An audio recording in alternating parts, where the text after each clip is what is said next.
హమాస్తో సంబంధాలు అమెరికాలో భారతీయ విద్యార్థి అరెస్ట్. హమాస్తో సంబంధాలు ఉన్నాయన్న ఆరోపణలతో ఓ భారతీయ విద్యార్థి అమెరికా పోలీసులు అదుపులోకి తీసుకున్నట్టు తెలుస్తుంది. హమాస్ ఉగ్రవాదులతో అతనికి సంబంధాలు ఉన్న ఆరోపణల నేపథ్యంలో అరెస్ట్ చేసినట్లు సమాచారం. ఈ మేరకు పలు మీడియాలో కథనాలు వెల్లడయ్యాయి. బదర్ ఖాన్ సూరి స్టూడెంట్ వీసాపై అమెరికాలో ఉంటున్నారు. వాషింగ్టన్ డీసీలోని జార్జ్ టౌన్ యూనివర్సిటీలో పోస్ట్ డాక్టరల్గా ఉన్నారు.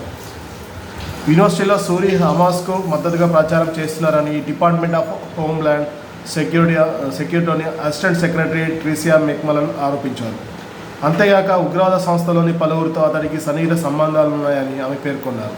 దీంతో అతని వీసా రద్దు చేసినట్లు తెలిపారు. ఈ క్రమంలో ఫెడరల్ ఏజెంట్లు సోమవారం వర్జీనియాలోని అతని ఇంటి వెలుపల అరెస్ట్ చేసినట్లు వెల్లడించారు. అయితే తన అరెస్టుపై సూరి ఇమిగ్రేషన్ కోర్టులో సవాల్ చేశారు.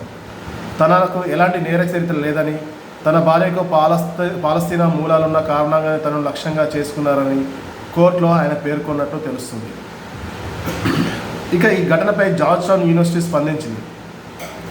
బదర్ ఖాన్ సూరి డాక్టరల్ పరిశోధకుడిగా ఉన్నారు. సూరి ఎలాంటి చట్ట విరుద్ధమైన చర్యలో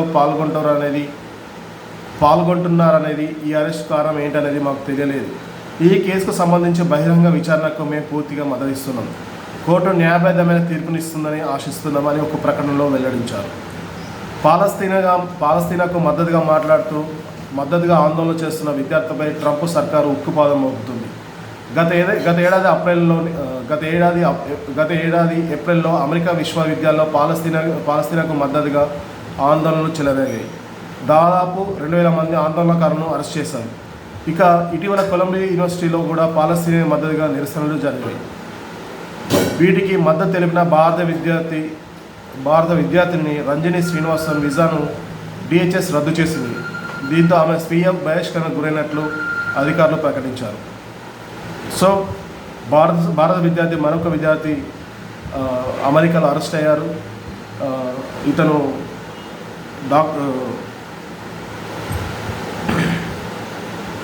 పోస్ట్ డాక్టరల్గా జార్జ్ టౌన్ యూనివర్సిటీలో పనిచేస్తున్నారు. అయితే ఇతనికి హమాస్తో సంబంధాల ఉద్దేశంతో ఈయనను అరెస్ట్ చేయడం జరిగిందని సగం మీడియా వెల్లడించింది.